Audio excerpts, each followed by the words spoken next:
Who is Gbadebo Rhodes-Vivour? What compels him to serve?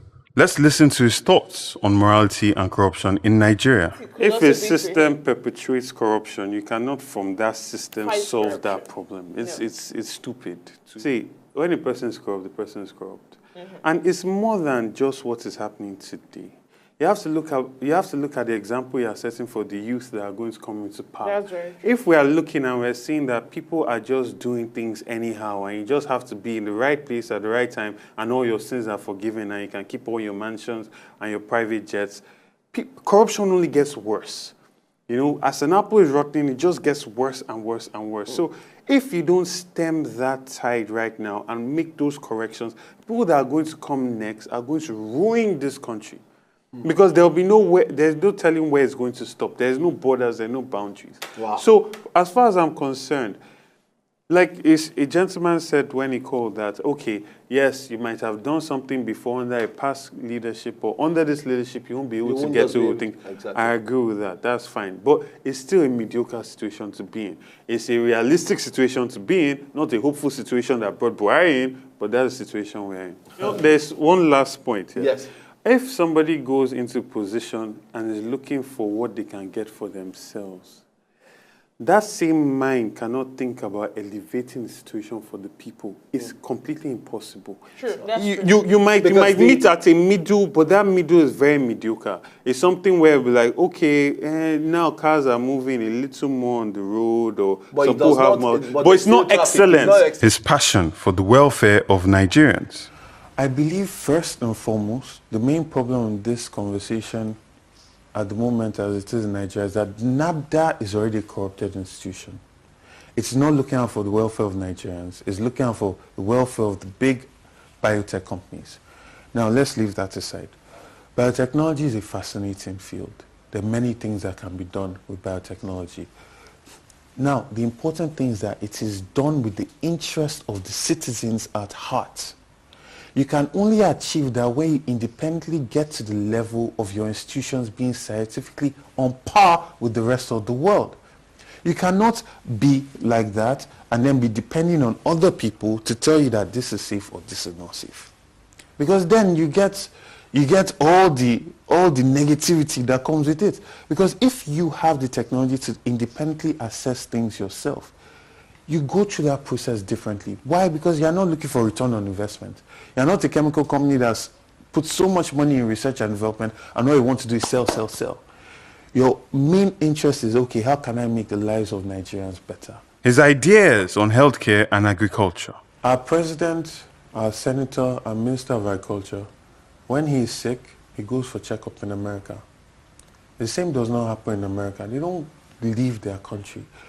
Our healthcare, if your president cannot get good healthcare in Nigeria, what do you think what hope is there for the common man? Now, for there to be even a hint of all these diseases linked to this technology, and you know what your healthcare system is, you know what your institutional system is in terms of schools, universities, you know what the graduate that's coming out of a school that studied science in Nigeria is capable of. You don't try to fly before you walk. We are still crawling. Get your healthcare system. If you want to invest in things, get your healthcare system up. Get your scientific institutions up to be world class. Then on your own terms, independently pursue this. So do you think that we're just crying wolf? Because think about it. Funding will be a problem. Funding will not be a problem. Nigeria they don't sign Maputo Declaration for almost 10 years now. Where for that declaration, the talk say 10% of the budget will be dedicated to agriculture every year. In the last 10 years, it has not reached up to 1.6% ever. Of 10%? Of 10% of the budget. They signed that they will dedicate 10% every year to agriculture. In the last 10 years, the maximum we got to was 1.8%. So, not just by mouth to talk to make a return to agriculture. This, our land is big, it is fertile. At least 80% of our land is empty. It's just bush growing. If you go by road from here to Kogi or Plateau, on your left, right, it's just bush. Exactly. But that land, those land when they be better. If forest is growing, no before government talk, say, okay, my people, make we clear this land, make we farm this land, we will give you something from here. At least make all of us, they produce food, process, sell. The reason why they suffer like this now, because we don't become waiting, but they talk rentier states. We just put on every month, collect money, put on every month, collect money. When you do like that, you don't fit think. Your brain no fit process how you go create value. Every governor go just they go collect back every month. You know, go think say how I go do better for my own state. How I go improve them. If every time you just they collect money, you no fit get ideas. So it's a very good idea, but not be just by mouth, not be mouth service. You go invest in our teaching institutes by ourselves. We go invest in research. We go invest in giving our farmers access to loans that do not have ridiculous conditions, so that they can access it, they can buy things for their farm, and we invest in extension services. So people can go and teach our farmers, okay, this is how we do. Even government by now should be able to say, all this our bush we get. For this country, we go clear them. If you want land, come take land, farm. No be tax, we go still give government. That's true. When they export this, we don't go give them tax as well. Very true. And then we make money as a country. Brother, the way I look Nigeria, one of our biggest problems, we say we always they look outside. We first look ourselves. What's in the inside Sokoto? For instance, you ask question about policy.